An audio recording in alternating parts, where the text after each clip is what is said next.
Sige, pag-usapan natin yan. Si Donald Trump ba talaga ay isang rockstar sa geopolitics? O siya ay, well, medyo mayabang na baby boy?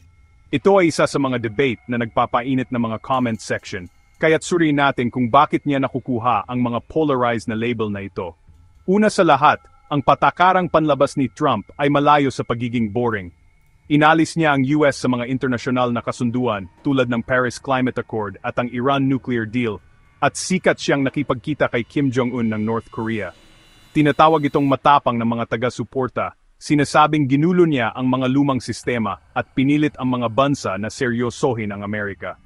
Ikinakatwiran nila na ang kanyang America First na diskarte ay nagbigay presyon sa mga kaalyado at kalaban, nakakuha ng mas mahusay na kasunduan at ginawang hindi gaanong api ang US. Ngunit dito pumapasok ang pagpuna sa pagiging baby boy. Sinasabi ng mga kritiko na ang estilo ni Trump ay pabigla-bigla at ego-driven, mas tungkol sa mga headline kaysa sa estratehiya.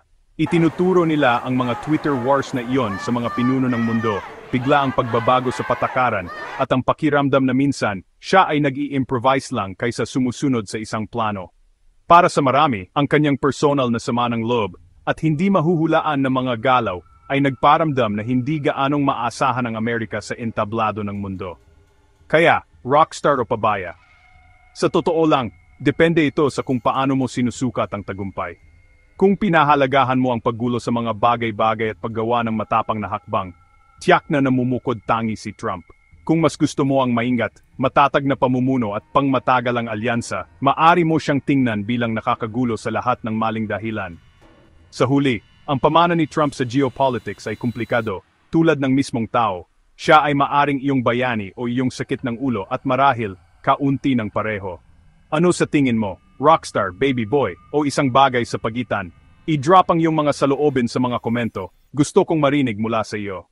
Ngayon, tingnan naman natin ang isa sa pinakamadramang bahagi ng patakarang panlabas ni Trump, ang kanyang relasyon sa China, at sa pinuno nito, si Xi Jinping.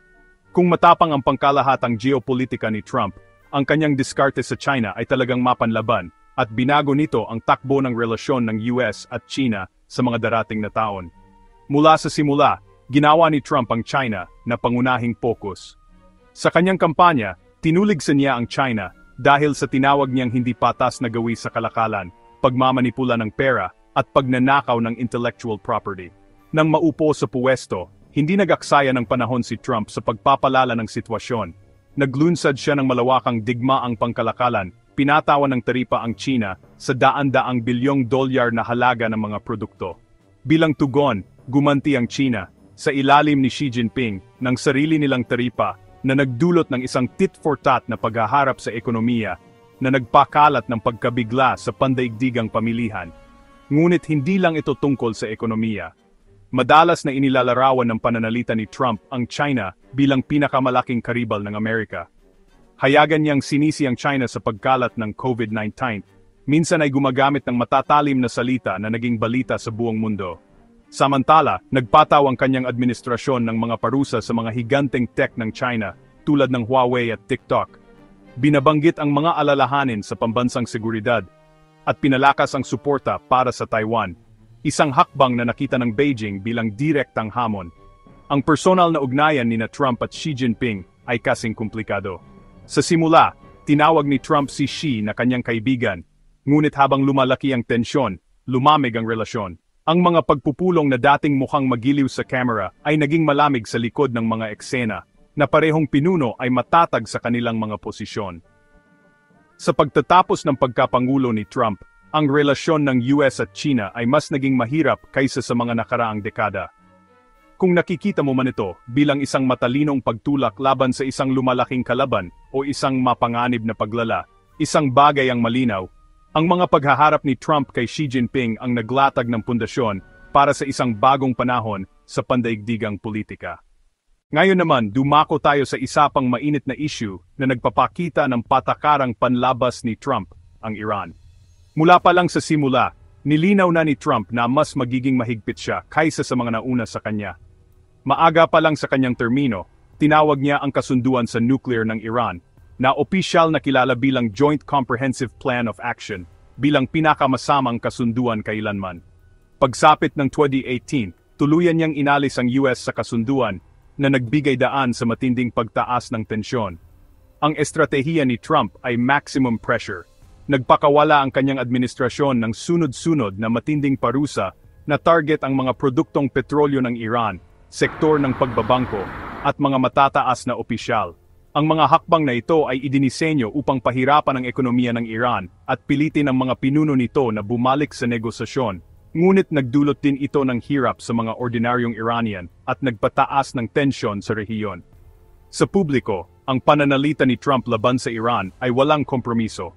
Nagbigay siya ng matinding babala at sikat na nag-tweet ng mga banta na anumang pag-atake sa interes ng US ay susuklian ng matinding puwersa.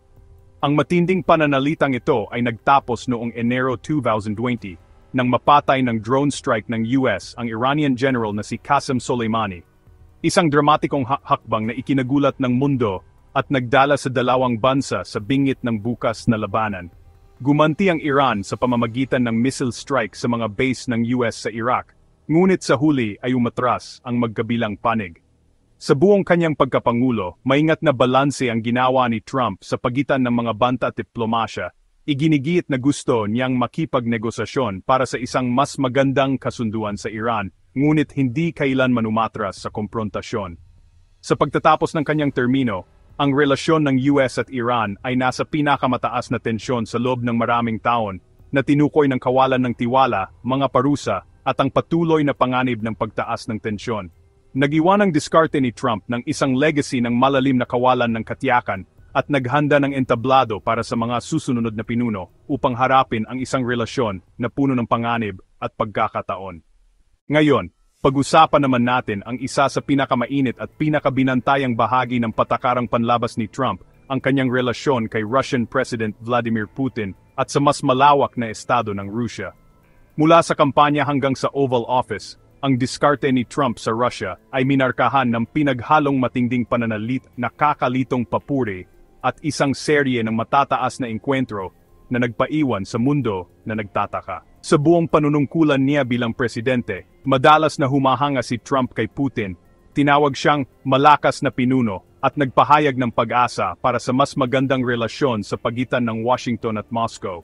Ang tono na ito ay lubhang naiba sa opisyal na paninindigan ng marami sa kanyang sariling administrasyon at sa mga natuklasan ng mga ahensya ng paniktik ng US na nagtapos na nakialam ang Russia sa halalan ng 2016. Ang dinamika ng Trump-Putin ay naganap sa pandaigdigang entablado sa isang serye ng mga lubos na pampublikong summit at pagpupulong.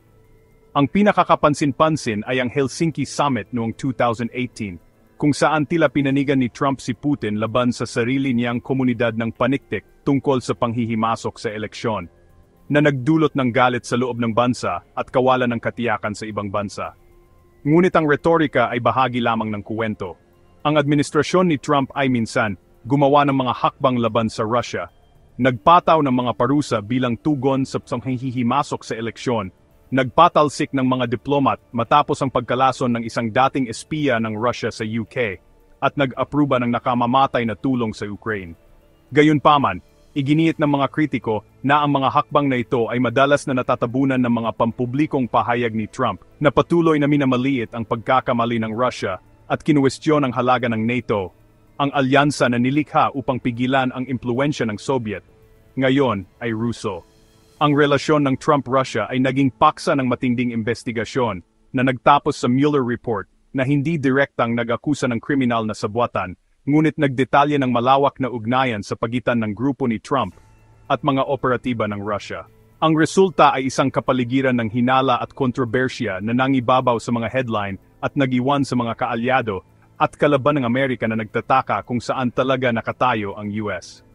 Sa huli, ang patakaran ni Trump sa Russia ay isang pag-aaral sa mga pagkasalungatan, isang halo ng opisyal na parusa at personal na paglapit, pampublikong papuri at pribadong hinala.